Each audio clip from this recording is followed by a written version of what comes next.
Hello everyone, and thank you so much for joining us to review our terrific product and project named Being Bibs. My name is Marcelo Esteves, and alongside my colleagues Michelle Ross, Will Wright, and Robert Younger, we are excited here to share this unique product for our Capstone B class under the Executive MBA for Washington State University, and we hope you enjoy it. Mark is a 45-year-old married male residing in Mill Creek, Washington. He has been captivated with cycling since he was very young and has been cycling for the past 30 years. Mark enjoys riding his bike to work daily and mountain trail biking on the weekends with his friends. He belongs to a cycling club and is very active in the cycling community also. He believes that cycling keeps him in shape and is helping him with stress and a balanced life demanding his career and lifestyles. He's creative, persistent, goal-oriented, technology-driven, and savvy. He enjoys visiting and reviewing online and local shops to review products and compare prices. He also believes the environmental friendly products are the way for the future. But recently, after he turned 45, he started experiencing a lot of cycling-related problems. He has less energy and finds himself getting tired early and early on his rides. He started suffering from constant dry skin in his groin area, problems with odor, and he's seeing an increasing rashes and inflammation. These issues are actually making his daily rides extremely uncomfortable.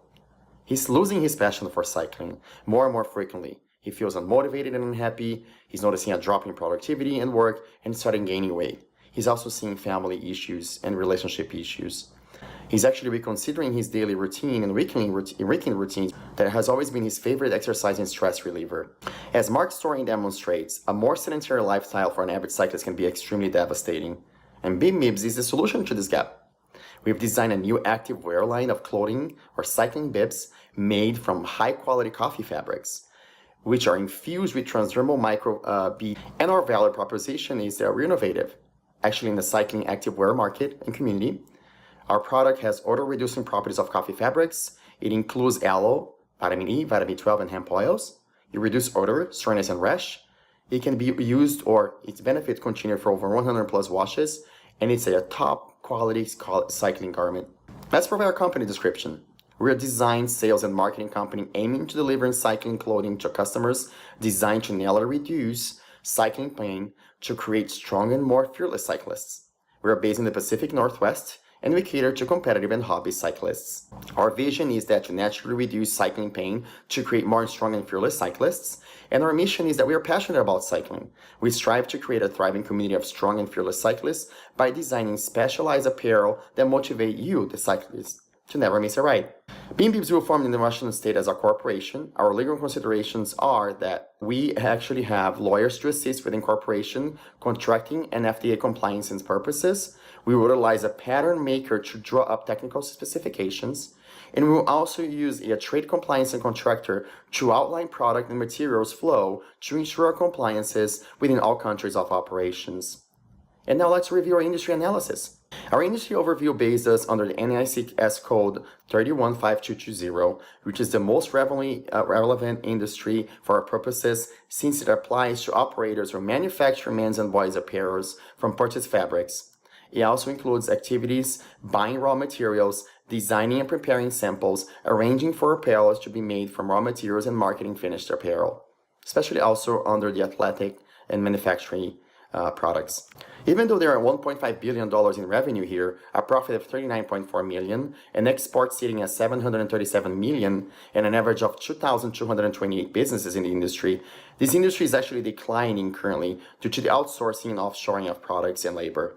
Given the industry declining revenue forecast, we assess a number of key industry considerations here that serve as the basis for our strategy decisions related to strategy positioning, supply chain management, marketing, operations, risk analysis, and other key elements for our business plan. Our industry considerations review a number of parts and points here. We determine that the revenue volatility here is medium based on styles, colors, and the fabrics are constantly changing in the industry, pressures from retailers from less costly and high volume products, and disruptions in the supply of textiles or manufacturing companies. The industry assistance here is medium due to overseas manufacturing products, a substantial portion of the clothing products sold within the United States, and there are also products are subject to U.S. customs and laws under the United States government. The regulation level here is medium because there is U.S. patent and trademark laws that are related to the protection of intellectual property rights, and also they are subject to customs in the U.S. duties for important fabrics and materials. The barriers to entries are actually medium here. The industry is highly competitive to the co-link companies that sell similar products due to a limited number of buyers and customers. And there's also high advertising costs to build brand recognition. We also determined that the industry globalization here is high. Due to the difficulty to complete mechanize, it's actually high labor intensive, and as a result, operators seek out countries with low wages costs to establish their own products factories offshore. Our market niche confirmed that apparel is growing, and the number of cyclists in the US has also continued to grow with an average of 6%. This is actually due to the population are living healthier lifestyles and increasing participation in sports and fitness activities. It is projected to actually reach 231.7 billion by 2024. This is basically because the improvement and comfort of performance of technological innovation and products through the blending of different fabrics focused on wicking moisture and other fictional needs for athletes. And at the same time, it's projected to also grow 30% in the number of US cyclists within the US. This is just the benefits of cycling and support cycling infrastructure, which is growing, and also more activities to the cyclists. And the apparel manufacturing has lower barriers to entry for those partnering with offshore or outsourcing vendors for product production.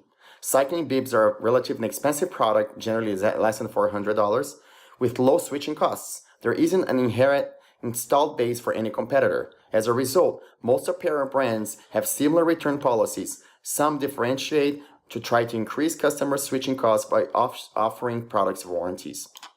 Now I'll pass over to Michelle, who will be addressing our target markets and some terrific additional research and information. Thanks, Michelle. Hi, everyone. I'm Michelle Ross. As Marcelo indicated, the market for sports-inspired apparel is growing. Our startup target market is 6.6 million, or 1/10 of the 66 million U.S. cyclists.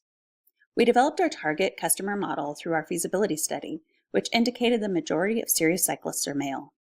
2/3 of those we surveyed have a postgraduate or doctoral degree. The majority earn over $100,000, and 3/4 are married. Our study also produced the following target customer profiles. Namely, they're long-distance cyclists who cycle several times a week.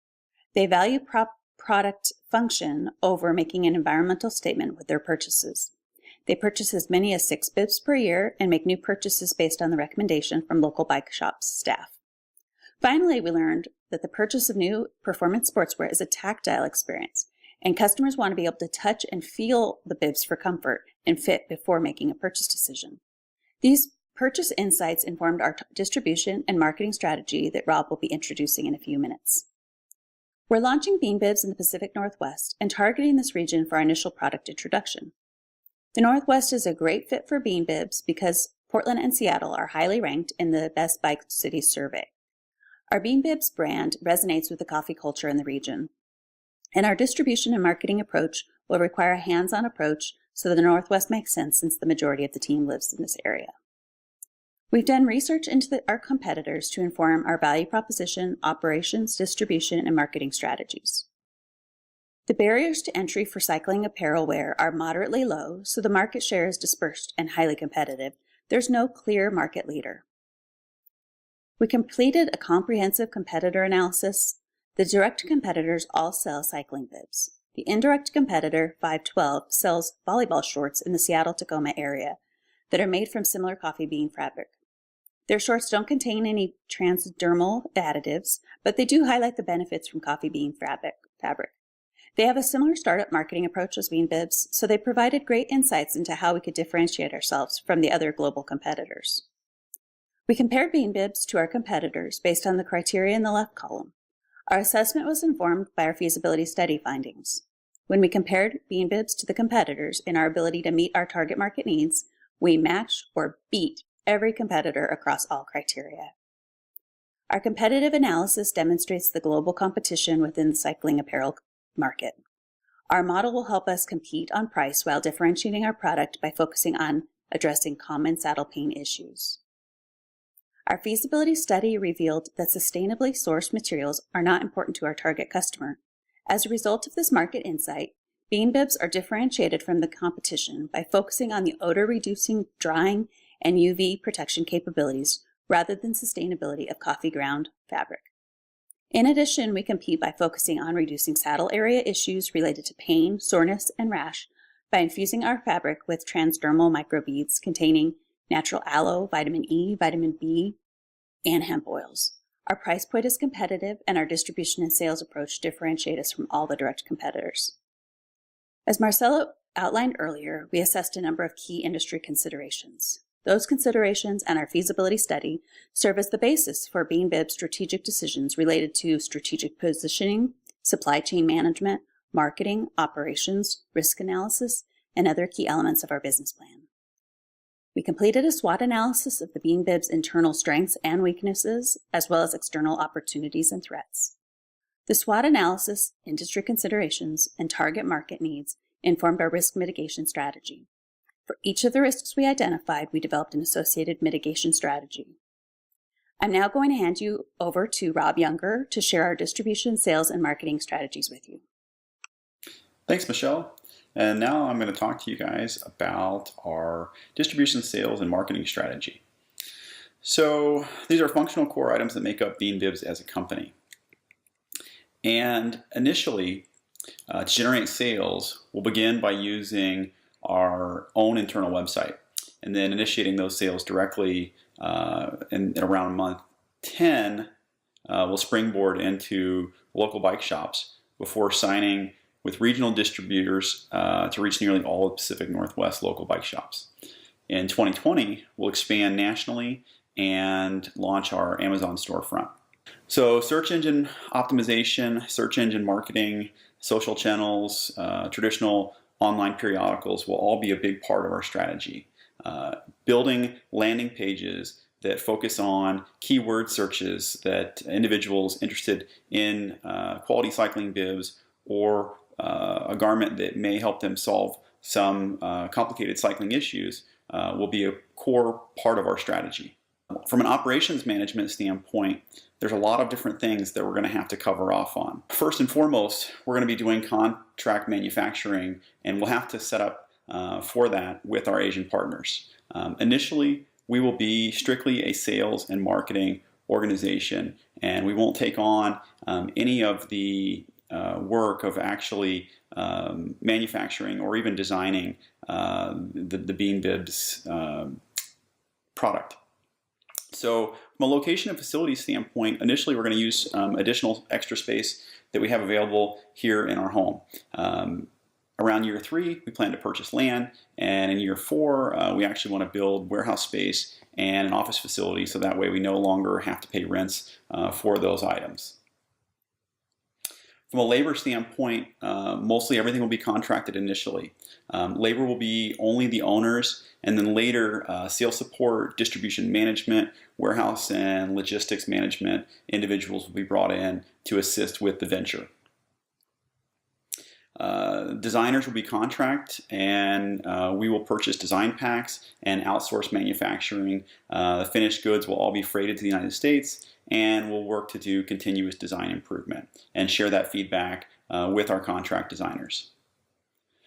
Sales and marketing, one of the things that we'll do will be to implement a CRM system on day 1, and we plan to use Salesforce.com in order to do that. So every individual who engages with us from prospect all the way through customer lifecycle and ongoing will have all contact interactions logged through Salesforce.com. We'll customize and tailor the experience to each individual to make it seem as if it's a one-on-one type of conversation. And we'll even retarget into social channels like Facebook so that individuals will be presented with relevant ad content based on their viewing habits. Amazon Web Service will be utilized for a shopping cart and website creation platform, and that will allow us to keep infrastructure costs relatively low in terms of implementing technology.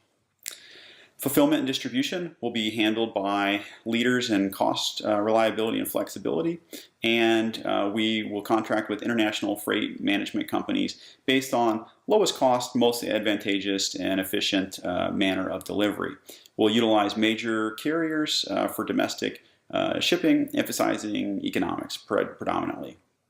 And in terms of financial controls and contingency planning, we know that there will be rough patches and there might be some tumbles, but we plan to use software as a service anywhere that it's available and to avoid the purchase or deployment of any type of physical technology from an infrastructure standpoint. Salesforce.com will be utilized top to bottom, not only for our CRM system, but also for inventory management and a number of other key HR related functions. Xero.com will be the accounting platform that we utilize as well in order to be able to be scalable when we need that growth. From a technology standpoint, here we say we have a preference to leverage software as a service, but that preference really is more of an edict, and that we will not deploy physical infrastructure if there is a software as a service equivalent available instead. In fact, on day one and even through the first few years of operations, we intend to only buy MacBooks and mobile phones for employees of the organization. Now, on to the management and organization plan. So this business venture will be led by myself, and I, with a background in sales, customer relations, and technology, and as an executive leader within the banking industry, have experience to be able to help get this venture off the ground. Michelle Ross will take the lead on operations, fulfillment, and distribution, and she's very experienced in project management and outsourced vendor relationships, which will come in very handy, as well as the operations experience that we're going to need. Will Wright will take the lead on financial controls, contingency planning, and contract management, and has a deep history in logistics planning and management, operational planning, supply chain management, and as a former military elite fighter, has the dedication that we need for someone in this position. And Marcelo Estevez will lead research and marketing and has a great deal of experience in vendor relations, marketing, product research, and as account manager and marketing and operations specialist. So we'll be in good hands from an organizational structure, and all partners will be involved in all day-to-day activities from day one. The CEO will coordinate weekly and monthly activities, and we will not have a board of directors immediately, but we will do quarterly business reviews, and we'll manage by consensus management with majority opinion needed for operational decisions and unanimous opinion needed for strategic decisions. Our culture is one of embracing a team and celebrates individualism, and we want to be inclusive and have people obviously have an active lifestyle as a cycling community, and cycling will be a very centric part of that mission. From a social responsibility standpoint, we plan to manufacture with an emphasis on ethical production, fair trade practices, and fair labor practices. We're dedicated to sustainability. Obviously, using recycled coffee, byproduct in the fabric for the product, is a big step towards that, and it's something that we're very serious about. In terms of our overall values, well, we want employees to feel that they are respected and that they work at a place of integrity and with honesty, and we plan to always take responsibility for our actions. And if we do something that's not right, to make it right, to always be transparent, to be focused on how our decisions impact our employees, our communities, and our environment, to always be ethical in our practices, and to value diversity. Beyond that, we want to create a safe space for people to work and a healthy place to work, and to provide a safe route for people to highlight any areas of non-compliance within our organization. We plan to do a lot in our communities and to support bike-friendly policies and advocacy. We will do a lot of sponsorship. We're going to donate products for events, and in particular to groups within underprivileged parts of our community, and we're going to connect with nature on a regular basis. From a sustainability standpoint, again, product is made from a sustainable method, and we're going to encourage ride-to-work days. We're going to have recycling policies in our office and make that easy for employees to participate in, and we're going to be partnering with other green businesses to ensure that overall, top to bottom, Bean Bibs is being as sustainable as is possible. And now, Will is going to talk about our exit plan. Thank you. Yeah, I'm Will Wright, and I'm going to cover Bean Bib's development and exit strategy. Then I'll go over our financials, and then we'll finish up with the ask and the deal. Bean Bibs intends to grow rapidly to become the niche leader in the U.S. for the application of coffee fabric infused with natural transdermal additives designed to reduce odor, soreness, and rash. We plan to promote the Bean Bib brand by focusing heavily on Pacific Northwest local bike shop employees in order to gain buy-in and develop them into early evangelists that will promote our product for us. In our first year, we also plan to go to Interbike, North America's largest bicycle industry trade show. While we're at Interbike, we'll be able to establish relationships with regional and national level distributors. These distributors will be able to enable us to broaden our geographic scope beyond the Pacific Northwest.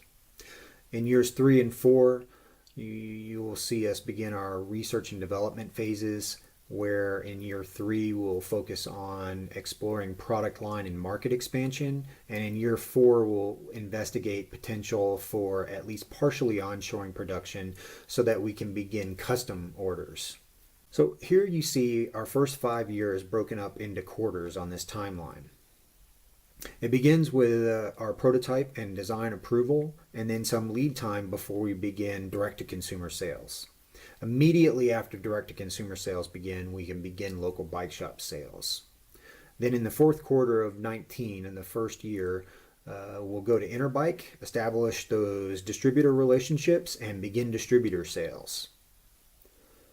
So in the second quarter of 20, we'll migrate all of our direct-to-consumer sales over to an Amazon storefront, and all direct-to-consumer sales will be handled that way from then on out. Then our major focus will be on distributor sales and direct-to-consumer sales. In order to focus on distributor sales, we're going to have to cease local bike shop sales and take care of those local bike shops through the distributors. In year 3, you see some fairly aggressive expansion begin, project to purchase land and build facilities so that we can begin the R&D phases of our development. For exit strategy, by year 5, Bean Bibs will have a proven revenue model and be poised for product expansion beyond cycling apparel. Therefore, our exit strategy will be to sell to a larger sports-inspired apparel manufacturer. Within 5 years, we anticipate Bean Bibs will generate an estimated cash balance of $8.5 million and an estimated NPV of $9.7 million.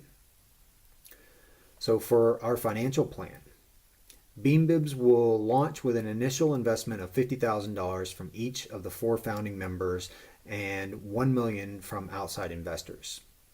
Bean Bib's first 5 months will be dedicated to startup activities, including incorporation, contracting with material suppliers and manufacturers, meeting with a trade compliance contractor, and building out our prototype.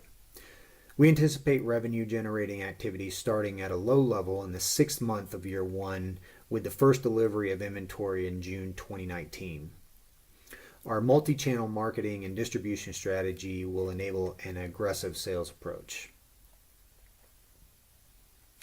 Bean Bib's startup expenses are lean due to our sourcing and operations strategies. In year 1, most of our expenses are due to salaries, benefits, payroll taxes, professional services, marketing, and travel. Our expenses start ramping up in year 3 as we begin investing in more employees and R&D into the additional product lines or markets, and onshoring some aspects of the product manufacturer assembly to accommodate custom bib orders. Cash flow. Our investment strategy approach and lean cost structure enable cash flow growth to begin late in year 1. Our inventory arrives in large batch orders from Asia, which results in cash flow ebbs and flows throughout the first 2 years. By year 3, however, our inventory and sales achieve greater balance, resulting in consistently positive net cash flow. So the ask and the deal. Bean Bibs is seeking $1 million in initial funding in exchange for 15% of the company. The initial investment will be utilized to fund prototyping, inventory purchase, first-year operations, and marketing. Bean Bib's net present value of $9,776,895 is based on 5 years cash flow at a 10% discount rate. The investor's return will be $1,466,534, or 47% ROI. Thank you.